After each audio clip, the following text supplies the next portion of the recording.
As the oldest and largest civil rights group in the U.S., the National Association for the Advancement of Colored People is used to being addressed by the country's president during its convention.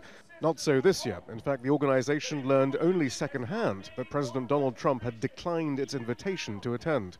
He made a mistake in not taking advantage of an opportunity to speak to a community that he really does need to talk to.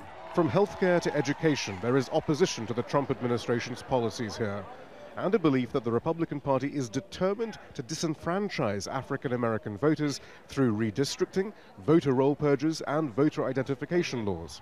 This is how elections are officially rigged, by the state governments controlled by his party.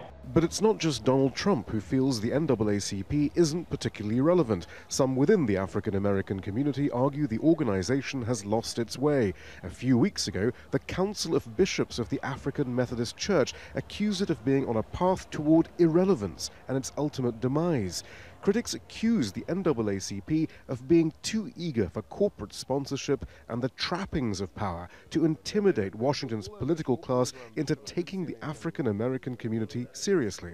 That's the contradiction you're seeing here. They want the president to speak, even though they're opposed to most of his policies. They want to be feted by these big corporations, but those are many of the people who are standing in the way of significant increased social and economic progress for African Americans. So I think it's a distinct crossroads for the NAACP. Is the NAACP confused then, do you think? I think the NAACP is confused. I think it's, or maybe the better word is directionless. The NAACP's chairman doesn't agree. I question the relevance of those who question our relevance.